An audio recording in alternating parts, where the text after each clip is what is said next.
And welcome. Today I am going to be focusing on reviewing and going over some ways to be best prepared for an interview and really mastering that interview once you are there. So I'm going to be going over some tips and resources that might be helpful for you as well. This presentation is being recorded and will be put on our YouTube channel. We also have some other videos on on our YouTube channel that might be helpful as well. So feel free if you of course, take your notes that you would like to take, but you can always review it as well here. And it's about 2 weeks, within 2 weeks that we get that up to YouTube, if not sooner. So let's go ahead and get started. So today's webinar, we're going to cover essential tips and information for mastering interviews. Each topic will explore key points aimed at helping you to feel more prepared and more confident. Knowledge is always going to be key when preparing for that interview and really mastering it. So before stepping into that interview room, it's going to be really crucial to invest time in research for preparing for that interview. And I really can't emphasize this enough, because the more informed that you are, the more confident that you feel during that interview. So take a moment to really reflect on your standards and preferences that you have for a company, for an employer, for a manager or supervisor. And ask yourself, or really just picture, how do you envision your ideal workplace? What does that look like? What does that entail? And within that research and reflection, does the company's values and work atmosphere align with yours? By aligning your standards with the company's, you can ensure that's going to be a good fit for you and for that company. Because if you feel confident about where you're at, you're going to be able to thrive in that workplace, versus not so confident, not feeling it. It might be, a little bit trickier with trying to achieve what it is that you have set out to do. So for this knowledge key component, to conduct that thorough research, explore the organization's website and identify its mission, vision, and values. These are the core components, because this is really going to give you an overview about what this company stands for, what it is that they really value for their client or consumer, or what it is that their product, and also how that's going to align with what they're going to expect from you. So consider the company's target audience and how it aligns with your professional beliefs. This knowledge will not only help you to tailor your interview answers, because this is going to be great to say, within an answer, you tie in something that was mentioned in the mission statement or that vision statement. So you can help tailor your interview answers, but it also helps demonstrate to the employer that you are prepared and you're committed, because you've done the research. You understand a little bit about the company.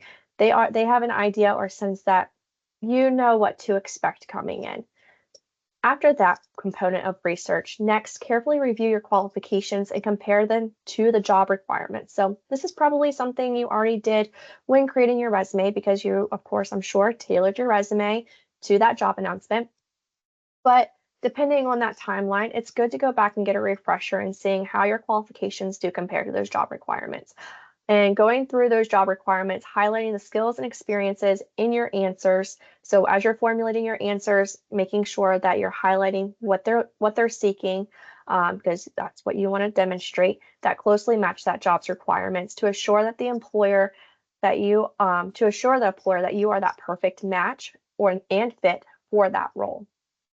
And now, something to consider if you are a veteran or transitioning from the military, it's also essential to articulate how your military experience translates to the job in a way that a person with no military knowledge would understand. So when you're going through that job announcement and you're seeing that you have those skills and abilities, it's important to think about how those skills and abilities that you've obtained from the military will be understood by somebody who may not have any military knowledge or background. So that way they can see that you are a perfect fit for that role.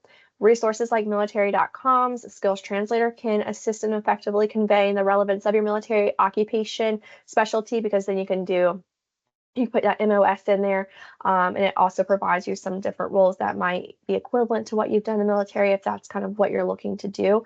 But it helps pull some different ideas on how to translate some of your skills that you have.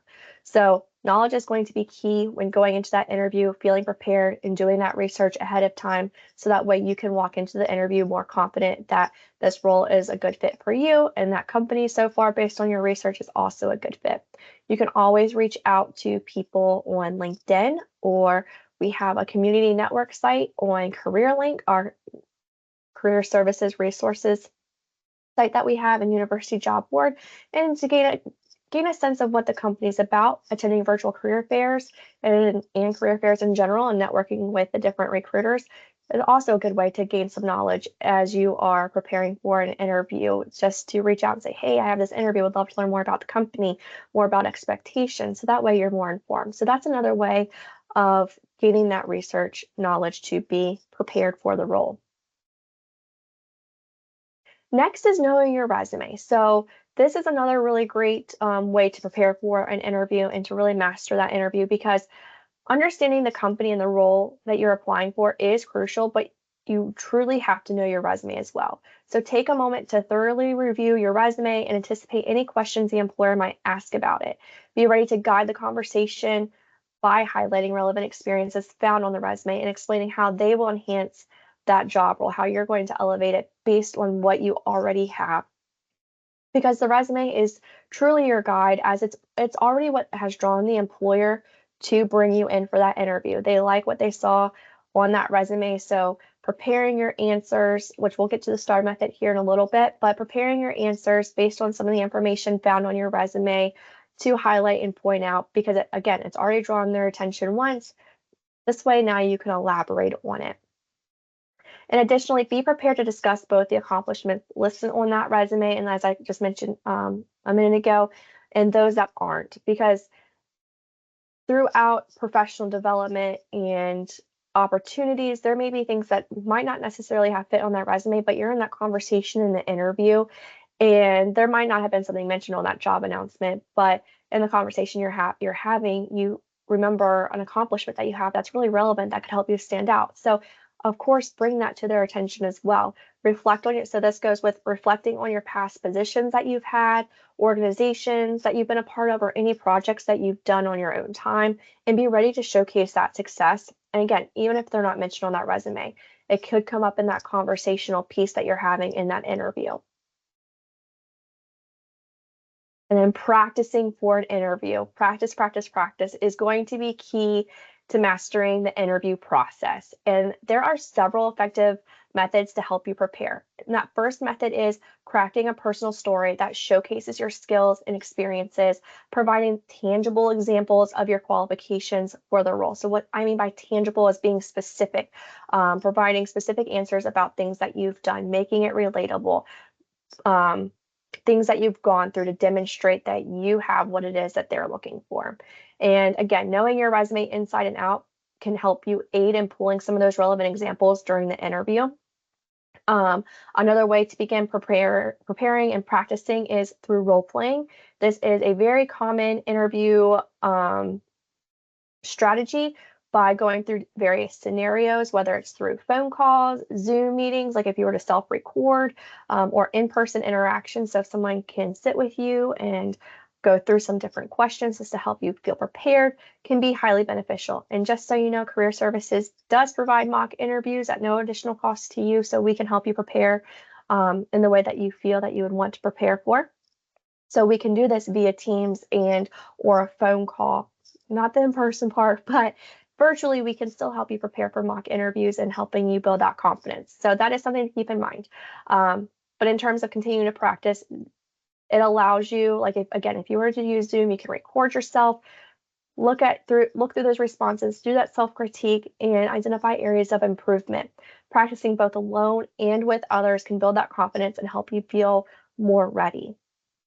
And through practicing with others and even with yourself, receiving feedback on your communication style, body language, and response is going to be really insightful, because that feedback will allow you to adjust your tone or how you're sitting or the eye contact. So important things, because body language speaks volumes in that interview. So making sure that not just the words that you're saying and the way you're saying it is good, but also how you are being perceived with your body language. So that type of practice can be really beneficial with gaining some insight on being prepared. And this feedback, again, allows you to identify those areas of improvement, such as speaking too quickly or lacking that eye contact, and really just ensuring that you're better prepared. And ultimately, consistent practice is going to be essential for boosting your confidence and ensuring you're well equipped for that interview. So if you're starting to apply for jobs now, or you're thinking about beginning to apply for jobs, or you've already done it, beginning now, it's never too early to start. That way you can feel ready when it is time for that interview. You can practice some of those, I don't know if generic is the best word, but the common interview type questions, such as, tell me a little bit about yourself. That usually is the opening line. So beginning that practice can be really beneficial. Another really great resource outside of utilizing a career coach here in career services is LinkedIn. So LinkedIn has a free resource which helps practice with interviewing as it provides feedback through AI. So there is a section in your account, I believe it's under jobs, don't quote me on that, but there is a way to get to the interviewing portion where you can self-record, and it will provide you feedback on some of those things that I was just talking about, such as maybe repeating words or your tone.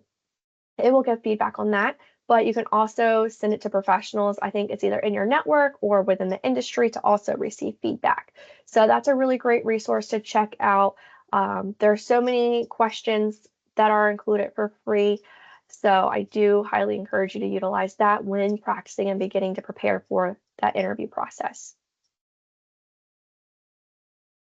And refining your look. So this is really important because first impressions really are everything. You want to leave a positive, lasting impression. So try to look your best. It helps build your confidence when walking into that interview because when you feel good, it radiates that.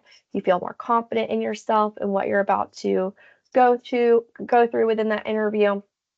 So when refining your look, the number one thing is to have good hygiene. And when I mean have good hygiene, I mean making sure your hair looks nice, you have that fresh breath, avoid too much cologne or perfumes because those smells can be distracting. So making sure that if you are going to wear something that it's not super strong because you don't know how that other person is going to perceive that. And then ensure that you're clean shaven or have that freshly trimmed beard. So just looking nice and professional. And that's what I mean by that clean hygiene. And next, you're going to want to dress appropriately for the interview. If you can, a nice suit or dress pants, dress shirt with a tie or bow tie, a blouse, skirt, dress pants, dress. So something along those lines in terms of the outfit, making sure that this is where research comes in handy because you want to make sure that the company in which you are interviewing for, you identify how they typically dress to ensure that you're not overdressed or underdressed. And it comes down to the type of position you're applying for as well. Because if you're applying for a position at Target, maybe as a team member, they wear the red polos and then the khaki pants. So maybe going in a suit, it might be not that it wouldn't be unprofessional, but it doesn't quite match their style. So it'd be more appropriate to wear slacks or khakis and a nice polo shirt for interviewing for that type of position. So knowing your company and knowing if you are able to kind of figure out the type of style that they typically go for.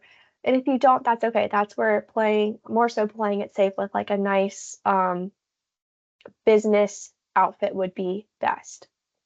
And then for military professionals, when deciding what to wear, this is something we hear often when preparing for interviews with our military professionals. You want to avoid wearing any military attire, especially for the non-military roles. You want to wear some of the things that I was talking about to fit, again, you want to fit the role in which you're applying for. And remember, when it comes to interviews, they should feel like conversations, allowing your personality to really shine through. Employers are not only seeking candidates with those right skills and experiences, but also someone who's contributing positively to the team dynamic. So refining your look, showcasing your best self can help the interviewer envision how you fit into their organization. So these are some key elements of that personal presentation that you're providing them, and that's going to be really vital for making that favorable impression during your interview. And now it's interview time. So you've done your research, you have gotten your best outfit, you feel good, you feel prepared. So now it's time to walk into that interview. And as you enter that interview setting, whether it's a person via Zoom, so whether it's Zoom or in person, You want to prioritize eliminating any distractions by turning off or silencing your cell phone, keeping it out of sight. Anything that might come, outside that might distract you, position yourself in a way that it won't distract you, such as, if you see a lot of people walking by and that's something that might catch your eye and you keep looking away, position your chair appropriately or where you sit at the table. So that kind of thing. Upon meeting the interviewers, and during that interview, you want to extend that firm handshake and introduce yourself. And this is a really key part, is taking note of each person's name to establish that rapport and foster a comfortable and productive atmosphere for the conversation. This also helps with following up via email, so that way you can address them in an email, making that personalized that conversational piece and thanking them for their time. So while sitting, or maybe sometimes it is walking, like if the interview you start walking around, they're showing you around, no matter what, you want to maintain that relaxed yet confident posture, avoid being too stiff, and maintaining eye contact with the interviewers while speaking to convey that professionalism and really radiating that you are confident. So, looking down or twiddling your fingers, looking around, that's not that it's you just want to remain professional. So these are essential qualities that employers are going to look for in candidates to feel that confident, that feeling that they're confident and knowing that they're prepared. And next, and most importantly, you want to listen attentively to the questions being asked, allowing the interviewer to finish speaking before responding, and don't hesitate to request clarification if necessary. Allowing the interviewer to finish their question or thought demonstrates that you are respectful, and it also ensures that you fully understand the question and allowing for more thoughtful and articulate responses. So cutting off the interviewer who's asking the question, it would be considered rude. And then you might not answer the question as what they were originally looking for. So let them finish speaking always, whether it's a question or in the conversation, and then provide your response. Also, if they ask a question and you need clarification or need them to repeat it, because, in an interview, you're trying to provide the best examples and making sure that you articulate it in a way that they're going to understand and demonstrate your best self. Sometimes clarification needs to be given, especially if it is a little bit more of a complex question. Or sometimes, you just need that question repeated, and that's okay to ask for that clarification, or if they wouldn't mind repeating the question, because they are going to want that best answer from you. So it is absolutely okay to ask that type of question for repeating. So now I'm going to talk about the STAR method when it comes to answering these questions. So we just talked about preparing in the interview, make sure they finish asking their question. Now it's time to answer their question. So answering interview questions can be intimidating or even difficult, just as difficult as writing that resume. But there is a method in place to help answer those questions, and it's called using the STAR method, which stands for situation, task, action, and result. So using this method can help frame and respond to questions that typically start with phrases such as describe a time when and share an example of a situation where. So let's say that we are all in an interview together and the employer asks us, describe a specific situation from your previous role where you were tasked with improving a process or procedure. What was your role or responsibility in the situation? And how did you approach the task? So to answer this question, let's start with the S for situation. The situation is where you describe the event or circumstance you are in. For example, in my previous role as a project manager, my team was tasked with decreasing the response time for customer support requests. Next, for the T in task, describe the task you completed or what your role or responsibility was in that situation. So, for example, I analyzed the current procedures, identified obstacles, and implemented improvements to streamline the workflow. And that action comes next. This is where you want to be specific, especially if you can point out hard skills found on that job announcement. So for this step, describe the action that took place to complete the task. For example, I conducted a complete analysis of the current procedures, identifying areas where we could improve efficiency. This involved reviewing 6 months of data and identifying reoccurring problems, and having discussions with the team to gather their input. And lastly, the results. Closing using that specific example from the results of your effort. It may be helpful to emphasize also what you would, well, it's recommended to emphasize what you accomplished or what you learned. For example, as a result of the changes I implemented, we reduced the average turnaround time for customer support requests by 25% within 3 months. This improvement was quantified through regular tracking of key performance indicators such as response time and resolution time, which showed a significant decrease following the implementation of our new procedures. So now let's put our STAR answer together. In my previous role as a project manager, my team was tasked with decreasing the response time for customer support requests. I analyzed current procedures, identified obstacles, and implemented improvements to streamline the workflow. I conducted a complete analysis of the current procedures, identifying areas where we could improve efficiency. This involved reviewing 6 months worth of data to identify recurring problems and having discussions with my team to gather their input. As a result of the changes I implemented, we reduced the average turnaround time for customer support requests by 25% within 3 months. This improvement was quantified through regular tracking of key performance indicators such as response time and resolution time, which showed a significant decrease following the implementation of our new procedures. So that's an example of putting the STAR method all together. Your research can also come in handy when using the STAR method because you're going to want to have several stories similar to, not saying the exact type of story I provided, but that very specific story to try to identify these stories to have ready to provide for the employer. So try to identify events where you could use it for multiple scenarios, since you won't be sure what the employer will ask you. So maybe an employer will ask another question, but I could still pull from that same story, depending, like maybe it's how did you communicate with your team in a time of crisis, because maybe this was a crisis situation, and that's where they could say, I had to effectively communicate with my team to ensure that they were on board with the new procedures, and how they were, maybe how you collected that feedback. So you're able to go in a little bit more detail about that specific example. And also, it can be less overwhelming than having a lot of stories stored up there on possible answers to give. So having a few stories or scenarios ready to go for some of these answers can be really helpful when you're preparing.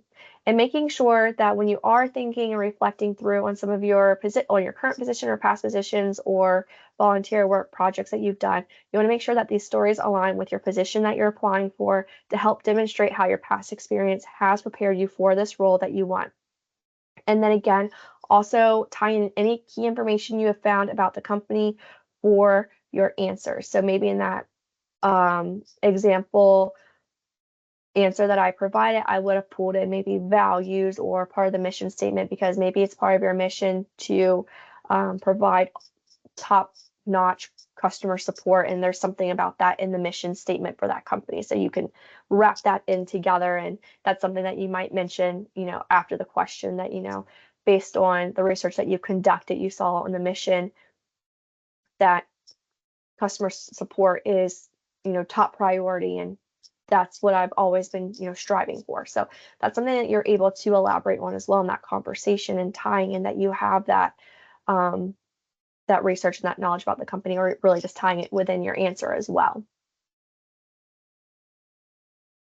So now after the interview, you've prepared for it, you've practiced for it, you've made it through the interview. Congratulations. Now we're at the end of we're coming to the next steps after the interview. So at the end of the interview, be sure to have specific questions prepared that don't involve salary or benefits, and identifying that timeline on the next steps for the interviewing process and expected dates to help avoid following up excessively with the employer. This just also gives you knowledge on what to expect and be able to implement those boundaries with following up.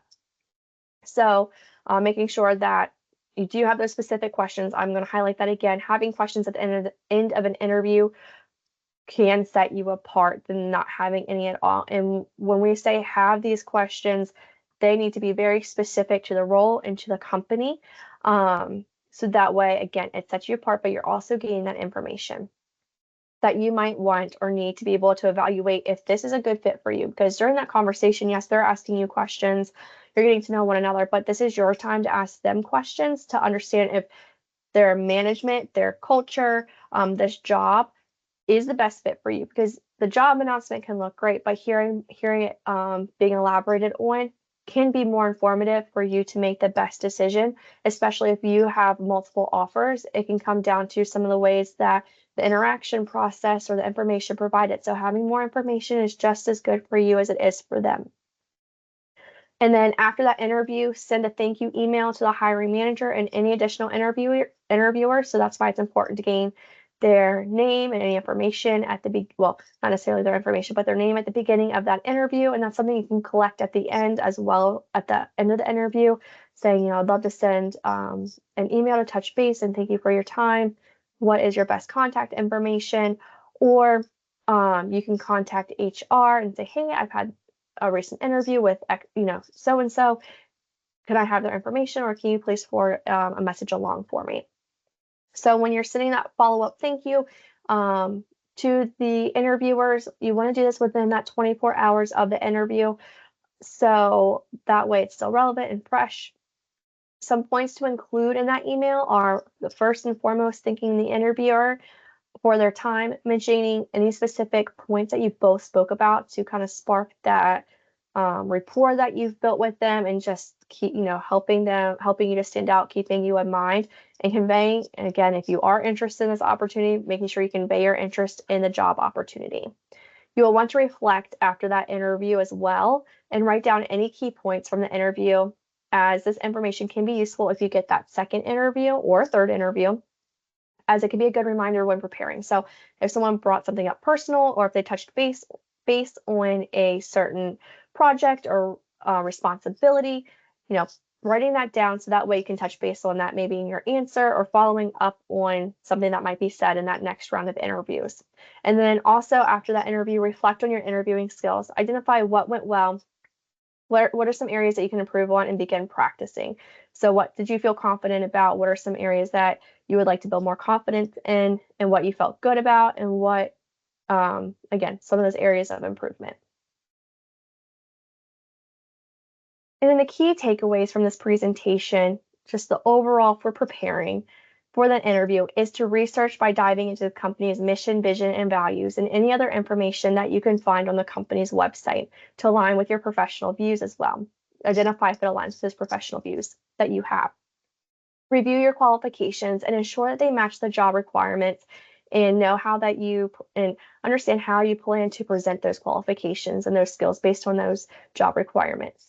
Use your resume as a roadmap during interviews, providing specific examples from your experiences, and also having those stories prepared to provide in those different questions that you're asked.